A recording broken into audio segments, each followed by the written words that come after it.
Hi, Dr. Robert Stein here. Today we're going to talk about the arteriosclerosis. We're going to finish up what we talked about in the last video. By the way, thanks for viewing my YouTube channel. So what we did last time, a little recap, is we talked about the particle size on the HDL, LDL triglyceride.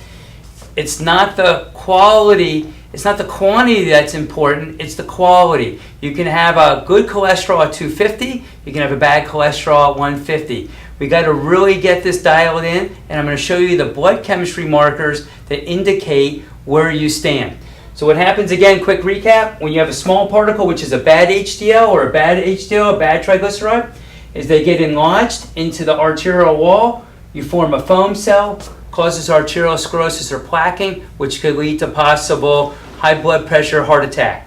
So what you want to do is the test that you have to insist your doctor get is what's called a C-Reactive Protein. That's a protein that's produced in your liver, and what happens is it starts getting produced from your liver and kicked in your bloodstream when you start having inflammation. Remember we talked about when the small particle gets enlarged, it forms inflammation, which causes the immune response. Inflammation is what causes heart disease. Inflammation is what causes plaquing. Inflammation causes arteriosclerosis. Cholesterol does not cause arteriosclerosis. Inflammation causes arteriosclerosis. This test, C-Reactive Protein, is designed to measure how much inflammation you have in your body produced by the liver. And that shows when you have inflammation in the arteries, this is kicked out into your bloodstream. Anything under a 3 value on a C-Reactive Protein or CRP is good. If you have a 1 and you see it going with progressively going to a 2 or a 2.5, you know you're headed into the wrong direction. As long as you're under a 3, you don't have too much inflammation. Anything over a 3, you're developing plaque, you're developing foam cells. That's when you need to start going, hey, I need to get it together. Enough's enough. So that's one of the inflammatory markers. Another thing, homocysteine is another heart inflammatory marker. I like CRP a little better, but I do both of them to see they both are inflammatory markers to mark if you have plaquing and starting to have heart problems. Anything over 7, if you're going around at 9, 10, 11, 12, you're producing inflammation. Your body's starting to show you're starting to have a problem already, so you need to get it under control. Talking about the quality, to produce a good HDL triglycerides are the sugar components of cholesterol. Everybody thinks cholesterol is made out of eating bad fats, eating bad cheese, bad fried foods. That's not at all. LDL is the fat portion of the cholesterol. HDL and triglycerides are the sugar components of cholesterol. So how you get the big fluffy HDLs, the big fluffy LDLs, and the big fluffy triglycerides, that's what everybody's waiting for. For the LDLs, that's eating healthy fat.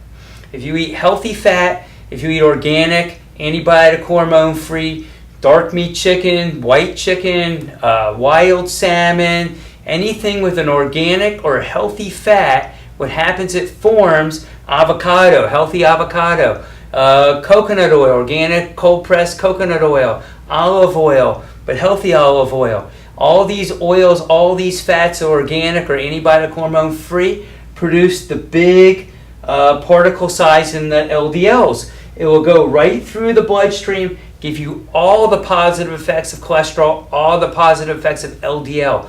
You need that for your body. Healthy cholesterol is needed. Cholesterol is needed for brain function, immune, and hormones. Remember that. You can have a high number of LDLs. You can have a 175 LDL. As long as it's filled with big particle size, you're getting all the positive benefits that will make your body run efficiently.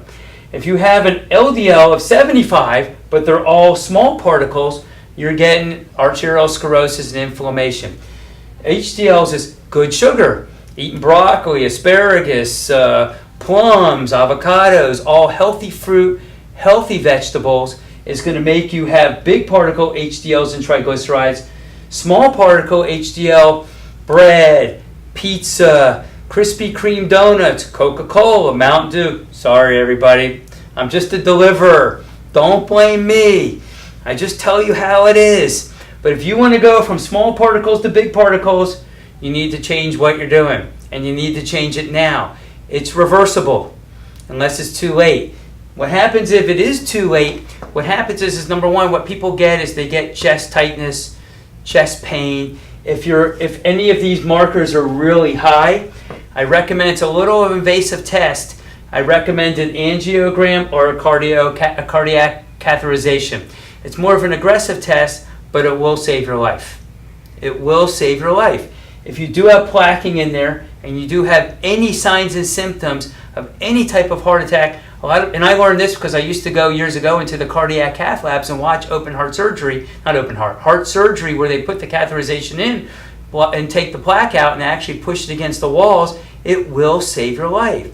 So if you have any of these signs and symptoms where these are high, I recommend that test because you don't want to die of a heart attack. I'm sure you've heard of people dying of heart attacks. It is preventable if you know the signs and symptoms. So I highly recommend you make your doctor get these tests, C-Reactive Protein, Homocysteine, if they're skyrocketing or have any type of symptoms in your chest, even if you feel like you have heartburn. It's not heartburn. Be careful. That is a sign and symptom of chest pain. Don't sit there and think you're just taking the antacids and that's really helping. You have to get these tests done to make sure the heartburn isn't really the frying of your heart. Exactly. Heartburn is burning your heart, not from indigestion. So don't take this lightly. If you have these signs and symptoms, go get a cardiac cath or an angiogram. That will save your life. I'll describe in detail in the next video what an angiogram and cardiac cath and other situations where you can help yourself to avoid having a heart attack. Don't forget, subscribe to my channel. All this information I'm spitting out is just going to get better and better and better. The clinical signs and symptoms are coming, and how to fix it will come later in my videos. Stay tuned to learn the physiology so you can really understand and get a snapshot of who you are. Dr. Robert Stein out.